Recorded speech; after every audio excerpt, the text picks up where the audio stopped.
Nous sommes en présence de M. Junior Bira. Bonsoir. Bonsoir.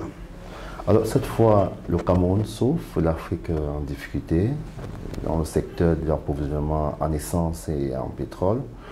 Alors, nous avons en face de nous un responsable, je dirais comme ça, un opérateur économique, donc nous attendons exactement de vous, que vous essayez de nous présenter la situation selon vous.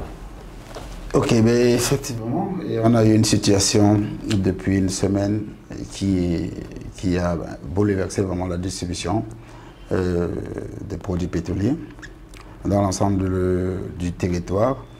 Mais ça a été une cause vraiment climatique. C'est comme on peut dire des sinistres naturels, ça a été une cause, la météo. Parce que vous savez très bien que depuis l'arrêt de la Sonara, nous nous sommes lancés à 100% dans l'importation, parce que quand la Sonara était là, on était à peu près à 30% d'importation, les moments où on était en train de réviser l'usine. Donc aujourd'hui, nous sommes vraiment à plein pied dans l'importation, mais c'est une procédure qui a été très bien réfléchie au niveau de l'État, et une procédure qui a été implémentée par le ministre de Haute Énergie, qui marche à merveille. Et malheureusement, on peut trouver des situations comme ce qu'on vit là aujourd'hui et qu'on a vécu, parce que pour moi aujourd'hui c'est un peu dépassé. Et des phénomènes naturels comme la tempête qu'il y a eu en offshore à Lomé, parce que c'est vraiment notre plateforme de chargement en ship-to-ship. Alors quand on parle de tempête, ça veut dire que quoi? Ça veut dire que les gros bateaux, les grands bateaux, des gros qui ont des volumes énormes, doivent charger, comme je vous ai dit, des petits bateaux, je dirais comme ça, et pour nous permettre de pouvoir pénétrer en haute marée au niveau du port de Douala. Donc c'est un peu ça, on a eu ce problème la situation s'est améliorée, et dans la foulée, les bateaux sont en train d'arriver au fur et à mesure, et vous voyez très bien que tout est en train de rentrer dans l'ordre. Pourquoi l'Afrique ne peut pas tout faire sur place? Y a-t-il manque de moyens? Peut-être que vous n'avez pas compris ma première réponse. Si, vous savez très bien que le Cameroun était doté d'une raffinerie, la Sonara. Oui.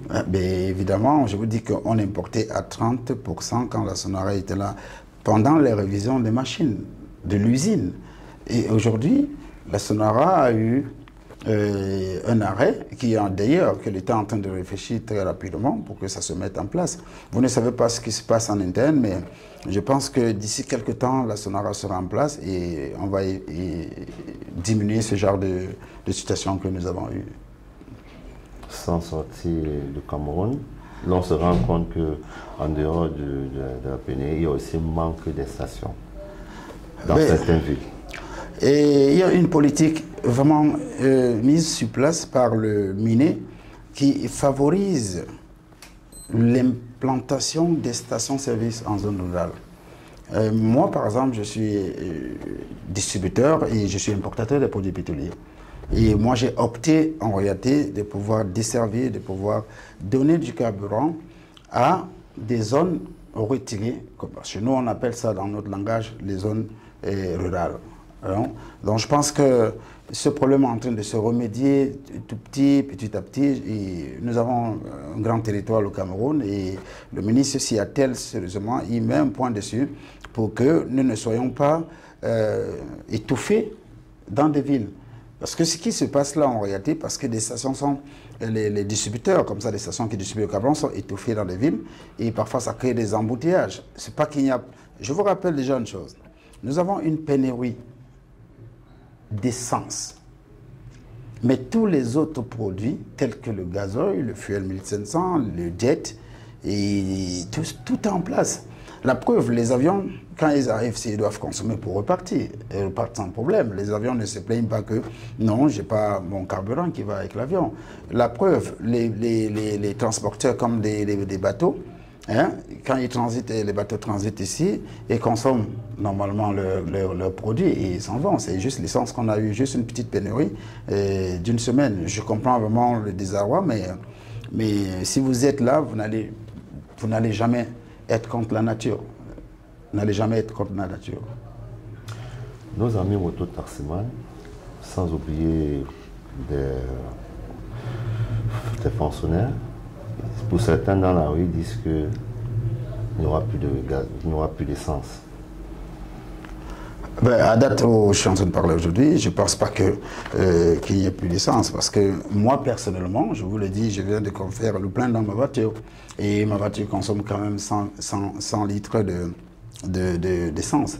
Donc, je n'ai pas eu de difficulté à le faire. Si déjà, moi, je peux consommer à date, ça veut dire que tout le monde est en train de consommer. La preuve, je ne sais pas comment d'autres de mes collègues sont arrivés au travail. Je les ai vus descendre de moto pour être là au travail. Donc tout a repris normalement et je pense que ça va aller encore de mieux en mieux.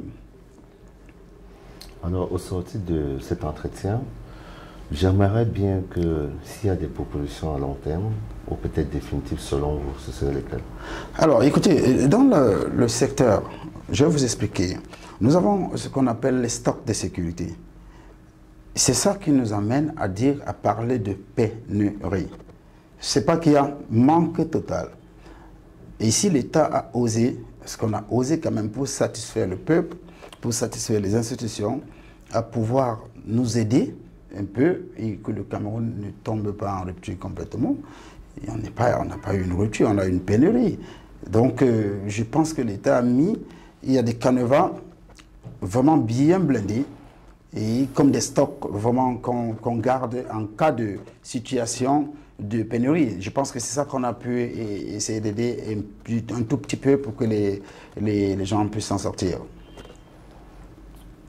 Au sortir de cet entretien, parlez-nous un peu de vos stations.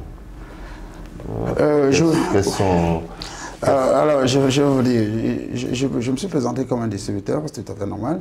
La distribution, en fait, elle a beaucoup de phases que peut-être vous ignorez un peu. La distribution, elle se passe sur principalement 2 phases. On les appelle les stations-service en entreprise, et que généralement appelées des points consommateurs, qui ont le même canevas d'implantation presque comme une station-service. Hein, dont moi, je distribue énormément, je fais ces 2 distributions et actuellement, je suis en train de lancer une chaîne de stations et bien entendu dans des zones rurales. Comme vous avez dit, il y a des zones qui n'ont pas de carburant. Je vous dis encore que l'État nous donne la possibilité, nous facilite les tâches à pouvoir desservir, à pouvoir être dans ces zones-là et donne même du soutien pour qu'on puisse le faire. Et moi, j'ai opté pour cela, pour pouvoir ravitailler des zones où il n'y a pas de station-service. C'est pour ça que j'ai lancé ces jours-ci, ça fait quelques semaines, quelques mois, j'ai lancé une chaîne de 4 stations-service dans des zones mal desservies par le carburant. Donc, grâce à vous et bien d'autres opérateurs économiques, on est sûr que si jamais un douane n'a pas de carburant, on peut aller dans des zones reculées pour l'approvisionner. Ah ben c'est ça que l'État s'y attelle. Vous ne connaissez même pas les contraintes que nous avons dans le secteur. Les contraintes dans le secteur, je vais vous les dessiner tout de suite. Alors, quand vous êtes dans ce secteur, vous avez le droit, vous avez l'obligation de faire en 5 ans au moins, ça veut dire faire 5 stations. Et imaginez le nombre d'années que ces gens sont là. Si je vous dis aujourd'hui le nombre de stations qui existent là où vous ne connaissez même pas, donc vous devez comprendre qu'on est en train de continuer. En termes de pourcentage, si je vous donne le pourcentage par rapport au territoire national, les stations qui sont en train de se mettre en place pour que tout le monde soit à l'aise, vous allez comprendre. Par exemple, dans mon cas, je vous ai dit, je suis déjà dans des zones rurales pour pouvoir donner du carburant à toute cette population qui est là-bas. Alors, on a essayé de parler de tout. Alors, si vous allez donner un message à la nation camerounaise, le peuple africain, c'est lequel? Vous qui êtes dans le secteur. Par rapport au secteur, je dis il ne faut pas s'inquiéter. Nous sommes d'ailleurs des producteurs de pétrole. Et je pense qu'à cet effet, on ne devrait pas s'inquiéter par rapport au ravitaillement, à l'obtention du carburant. Il n'y a pas d'inquiétude par rapport à ça. Surtout, je préciserai pour le Cameroun, il n'y a pas d'inquiétude.